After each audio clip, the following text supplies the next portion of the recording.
પદ્મપુરાણમાં એવું લખેલું છે કે જે કોઈ વ્યક્તિ ભગવાનની પાસે દીવો કરે, ખબર છે તુલસીજીને ગમે એટલા સાચવો તો થોડાક ટાઈમ થાય એટલે સુકાઈ જાય, પછી તમે એનું શું કરો?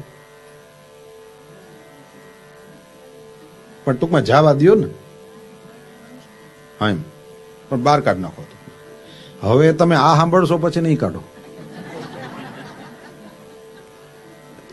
પદ્મપુરાણમાં લખેલું છે, સુકાયેલી તુલસીનું જે લાકડું હોય એ દીવાસળી છે ને એની સાથે અડાડો, અને એ તુલસીની લાકડીથી જે દીવો પેટાવે, પદ્મપુરાણમાં લખેલું છે, એક દીવો પેટાવે અને 10 કરોડ દીપદાનનું ફળ મળે.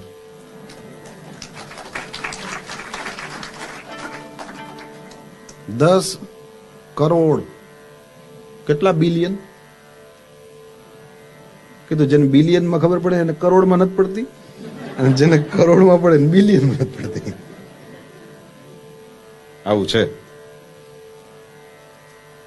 હાજી, પદ્મપુરાણ. કેટલી બધી જગ્યાએ તુલસીનો મહિમા લખેલો છે.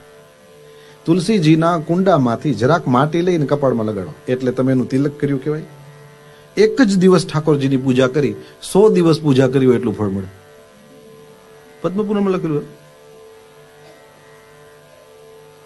કેવી જબરદસ્ત વસ્તુઓ આપણે ત્યાં લખેલી છે. અદ્ભુત અદ્ભુત ફળ પ્રાપ્ત થાય. કોઈ વ્યક્તિનું પેલું ડેડ બોડી લઈ જતા હોય એની સાથે તુલસીનું નાનકડું લાકડું મૂકી દો. કહે છે એ તુલસીના કાષ્ઠ સાથે જે જાય સીધો વૈકુંઠમાં જાય. મેં જે દિવસનું વાંચ્યું, હું જેની જેની સ્મશાન યાત્રામાં જાઉં, મારા ઘરેથી જ તુલસીનું લાકડું લેતો જાઉં. પદ્મપુરાણમાં લખેલું છે, ખોટું હોય તો કઈ વાંધો નહીં, મેં તો તુલસી જ મૂકી છે ને મેં ક્યાં કઈ ખરાબ લખ્યું એવું લખેલું. ભારતમાં તો ક્યાંક ક્યાંક હજી તે લાકડાનો પ્રયોગ થાય છે. લખ્યું છે ચાહે બાવળના ને જેવા તેવા લાકડા પણ કેમ ન મૂક્યા હોય, તુલસીની લાકડી મૂકવાથી બધા લાકડા પવિત્ર થઈ જાય. અમુક વસ્તુ તો આપણે બિલીવ ના કરીએ એવી લખેલી છે.